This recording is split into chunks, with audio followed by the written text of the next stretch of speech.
Hi everyone, my name is Ehsan, and in this video I'm going to explain how to write your resume, and I'm going to share with you my own resumes, the one that I used in 2020 to get a job at Intel and the one that I used a few months ago to get 2 job interviews.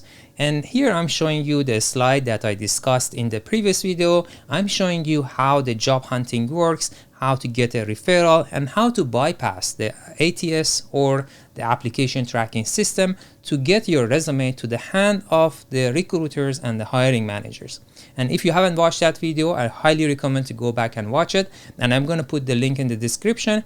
But in this video, I'm going to focus on me, the person who wants to find the job. And the first thing you need is having a resume and the cover letter. I'm going to create a separate video on cover letter.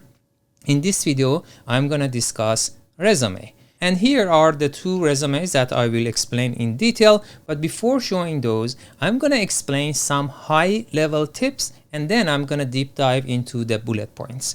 So here is the first one. I have seen some resumes that are in color, in a different format. It's a block of text. There is no white space. And this is going to just make it very difficult for the recruiters to follow. Their eyes are very familiar with the standard resume. If you make it different, then it is difficult for them to find your education, your work experience, and all of that. So this is not the place to be different. That's my mindset. I usually use a very simple, pretty standard resume template that they have seen over and over, and they can easily find my professional summary. They can easily find the education, the work experience, and everything that they are looking for. And here on the left, if they print this out, it's gonna be difficult to see like everything. And their eyes may not be very familiar with this kind of 2-column, but on the right, you see there are white space and it's pretty standard. So I would say follow the very standard resume template and don't try to be like different. The way that you want to be different is having some clear resume bullet points, and I will explain them in a few minutes. In your resume, make sure you have enough white spaces so it makes it easier to read and go through the lines. Even I haven't justified my lines. I have noticed it's much easier if I'm reading something on the screen or I have printed out. It's much easier to go from one line to the next line to the next line if it's not justified. We all are trained to publish papers. We like to make everything perfect. If you don't justify it, it's just easier to read. And the other tip is make sure your resume is only 2 pages. This is not like CV that you can have unlimited number of pages. And the other tip is make sure you have your work experience before your education. Usually in the CV is the other way around. We put the education on the top and then the work experience. But here, because you are applying for a job in the industry, you have to make sure your work experience is above the education. And the other important tip is instead of using the techniques and skills that I know, it's better to use them in your bullet points. Let's say here in the techniques and skills, I'm writing Python. But I think that doesn't look really nice on your resume. It's better to use it in one of the bullet points. That way I have shown that I know that skill and how I used it to do something meaningful instead of just listing them over here. So if you are doing that, I would say change it. And I myself have done that mistake, and I'm just explaining that here so you are not gonna make the same mistake as I did. Now, let's dive into the bullet points.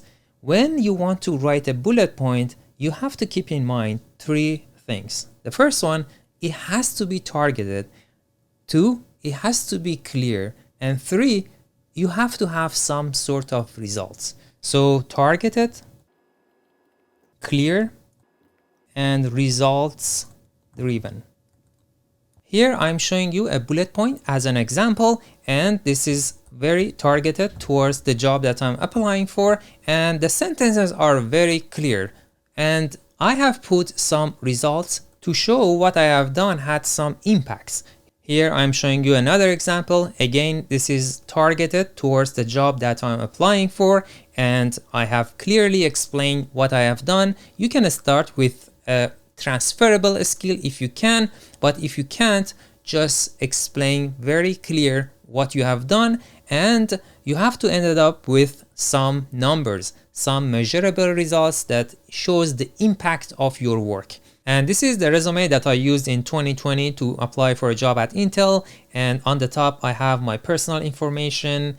And I think this is good to write if you are willing to relocate to another state, and also putting your expected graduation date if you haven't graduated.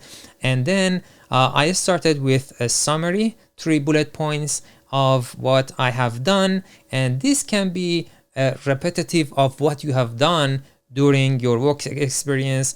You might say, I already have mentioned what I have done or the funding that I have secured. Why I have to repeat it on the top? So this is the summary. If they don't have the time to read the whole resume, they can just read those professional summary that you have on the top and get an idea of what you have accomplished. But if they want to dig more, then they can read your work experience and all of that. So I continued with the work experience, and then I have my education here and some techniques that I said if I go back, I'm going to use them to make my bullet points, and then some selected awards and volunteer work. But let me zoom here in the work experience. When we graduate, we don't have a job title. We are graduate researchers or postdoc and all of that.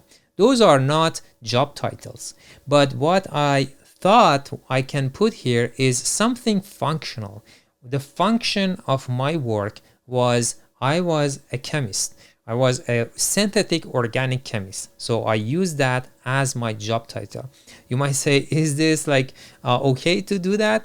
It is. You have been doing something as a graduate student. So it's okay to use that as a pseudo job title for your resume. And I did the same thing for the instructor. I was a chemistry instructor, so I was a graduate teaching assistant, but I tried to use something relative to a job title.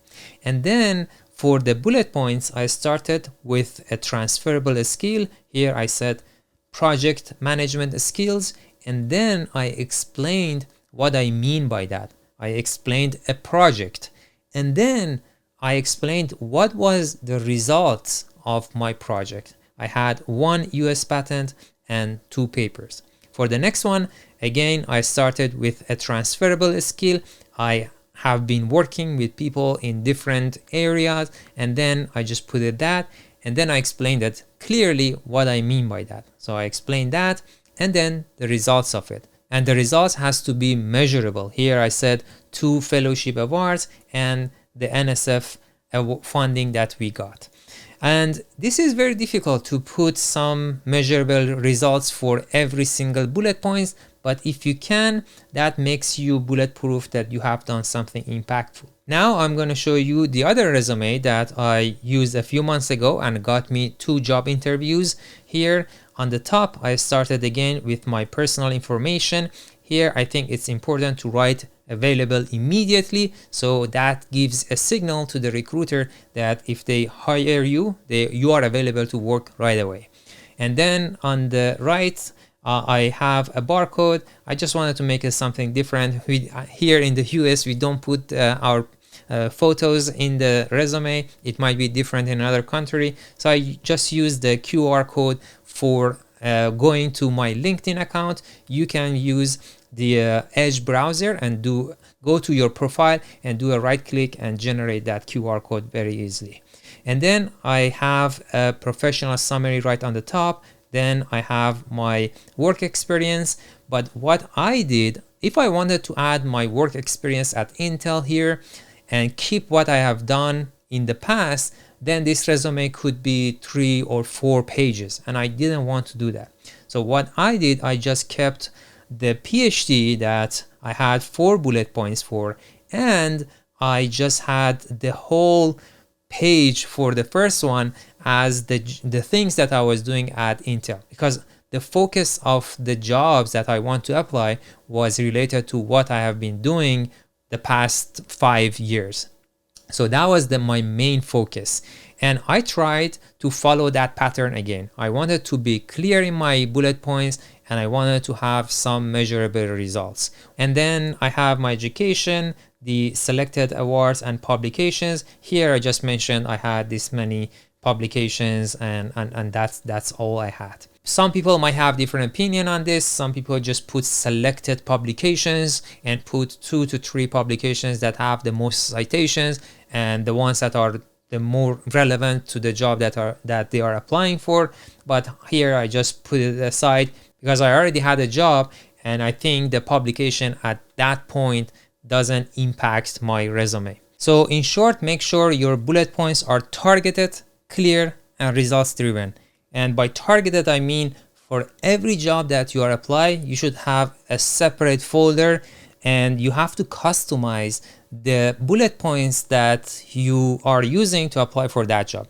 What I do, I have a golden resume that I put maybe 20 or 15 bullet points, and then I'm gonna cherry pick the ones that are related to the job that I'm applying, and based on the job description I'm gonna customize it. If you are not doing that, you are just using one resume for every job that you are applying and you do not tweak it at all, it's very difficult to convince the recruiter that you are a right fit for that job. In the next video, I'm going to show you how to write the cover letter. I'm going to share my own cover letter with you and hopefully you get some value out of that video as well. See you in the next one.